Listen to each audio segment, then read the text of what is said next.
बच्चों, पिछले वीडियो में हमने पढ़ा था कि किस प्रकार लेखिका को भक्तिन जो है वह मनाती है कि ठीक है चलिए गांव चलते हैं, वहाँ मैं सारे बंदोबस्त आपके लिए कर दूंगी, आपकी किताबें सजा कर रख दूंगी, आपके लिए पुआल का बिछावन कर दूंगी और आपके सारे रंग जो हैं वह संभाल कर हांडियों में मैं रख दूंगी।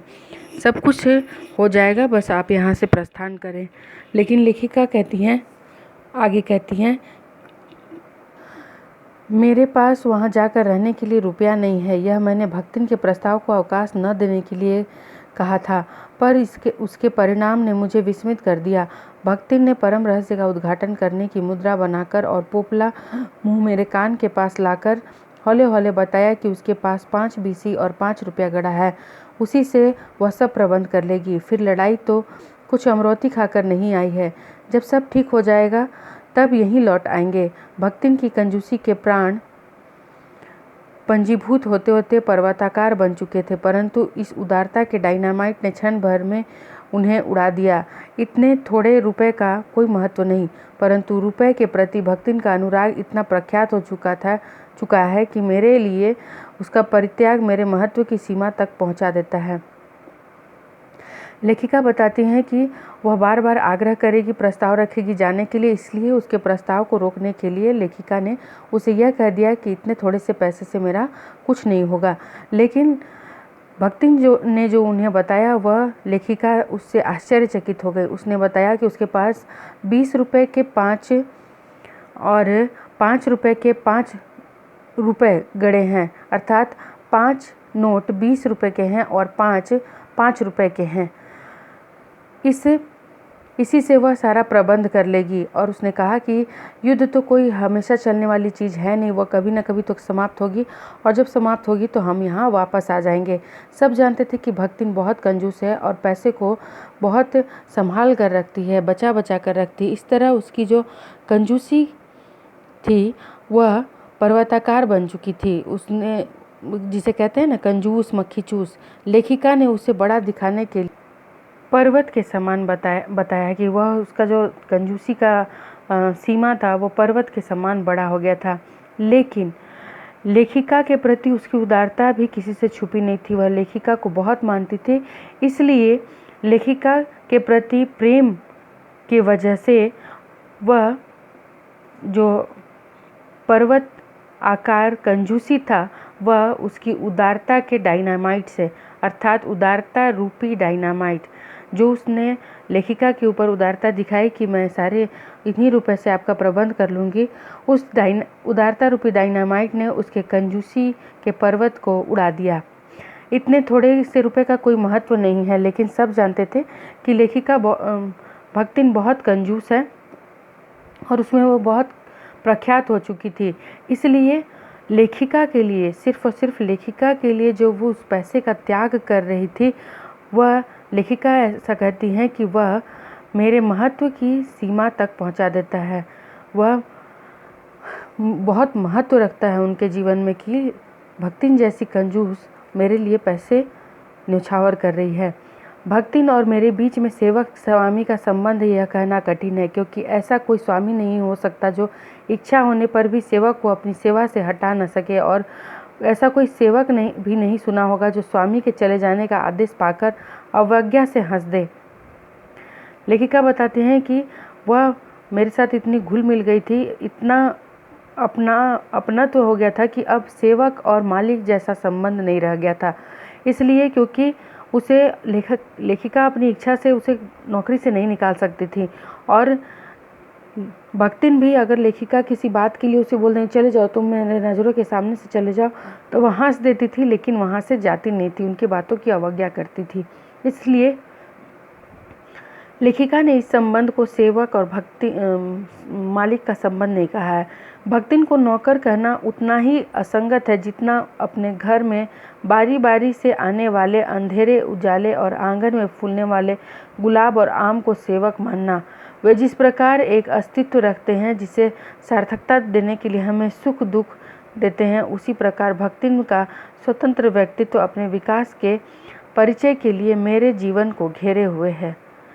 लेखिका बताती हैं कि जिस प्रकार उनके आंगन में आने वाला उजाला और अंधेरा और गुलाब के फूल, आम के पेड़ जो हैं वो उसे सेवक नहीं कहा जा सकता, अर्थात जिससे लेखिका का अस्तित्व है, इन सब चीज़ों को सेवक नहीं कहा जा सकता। उसी प्रकार भक्तिन है। भक्तिन का अपना एक स्वतंत्र व्यक्तित्व है और जो लेखिका के जीवन को घेरे हुए है। परिवार और परिस्थिति के कारण स्वभाव में जो विषमताएं उत्पन्न हो गई हैं, उनके भीतर से एक स्नेह और सहानुभूति की आभा फूटती रहती है। इसी से उसके संपर्क में आने वाले व्यक्ति उसमें जीवन की सहज मार्मिकता ही पाते हैं। छात्रावास की बालिकाओं में से कोई अपनी चाय बनवाने के लिए देहली पर बैठी रहती, कोई बाहर खड़ी मेरे लिए नाश्ते को चख कर उसके स्वाद की विवेचना करती रहती। मेरे बाहर निकलते ही चिड़ियों के समान उड़ जाती और भीतर जाते ही यथास्थान विराजमान हो जाती।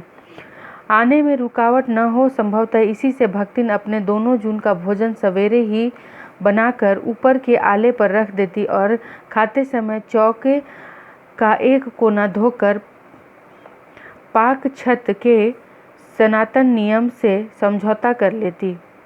लेखिका बताती हैं कि परिवार और परिस्थितियों में जो उसने विषमताएं झेली थी, उसके कारण और उसके जीवन में जो कुछ भी बीता था, उसके कारण उसके जीवन में स्नेह और सहानुभूति दोनों ही आपको देखने को मिलेंगे। उसके व्यक्तित्व में सहज मार्मिकता देखने को मिलेगी।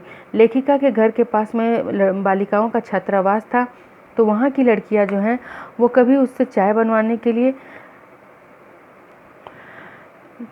बाउंड्री आप जिसे कहते हैं, दीवारों पर खड़ी रहती थी और तो कभी लेखिका के लिए बनाए गए नाश्ते का स्वाद चखकर उसका स्वाद बताने के लिए वहाँ खड़ी रहती थी। लेखिका ज्यों ही अपने कमरे से बाहर निकलती, सारी लड़कियाँ उड़ जाती। जिस प्रकार चिड़ियाँ झुंड बनाकर दाना चुगती रहती हैं और आपके आहट से ही वह उड़ जाती हैं, वैसे ही लड़कियाँ भी भाग जाती। फिर लेखिका जब अपने कमरे में चली जाती तो वापस वे वहीं आ जाती। लेखिका बताती हैं कि भक्तिन भी उनके बातचीत और इस तरह के कार्यकलाप में दिक्कत ना आए, इसलिए वह एक ही बार में दोनों समय का खाना बनाकर रख लेती। फिर खाते समय उसे नीचे उतारकर साफ सुथरा करके रख लेती। मेरे परिचितों और साहित्यिक बंधुओं से भी भक्तिन विशेष परिचित है, पर उनके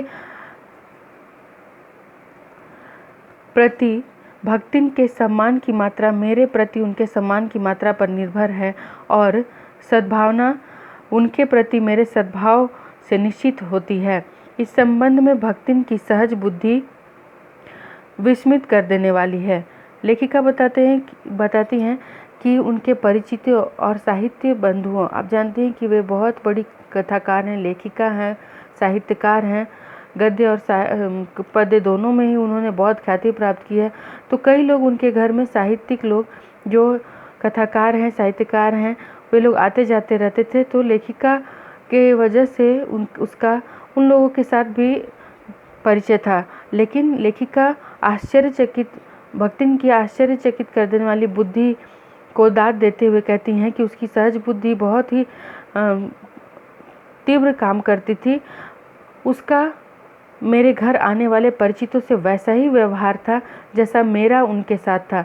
अगर सामान्य व्यक्ति है और ज़्यादा कुछ विशेष लगाव नहीं है तो वह भी उनके साथ वैसा ही बर्ताव करती थी। यदि बहुत प्रिय हैं तो उन्हें बहुत मान सम्मान देती थी। वह किसी को आकार, प्रकार और वेशभूषा से स्मरण करती है और किसी को नाम के अपभ्रंश द्वारा। कवि और कविता के संबंध में उसका ज्ञान बढ़ा है, पर आदर भाव नहीं। किसी के लंबे बाल और अस्त व्यस्त वेशभूषा देखकर वह कह उठती है, का ओहू कवित लिखे जानत हैं, और तुरंत ही उसकी अवज्ञा प्रकट हो जाती है। तब ऊ कुछो करिहें धरिए ना, बस गली गली गाउत बजाउत फिरिहें।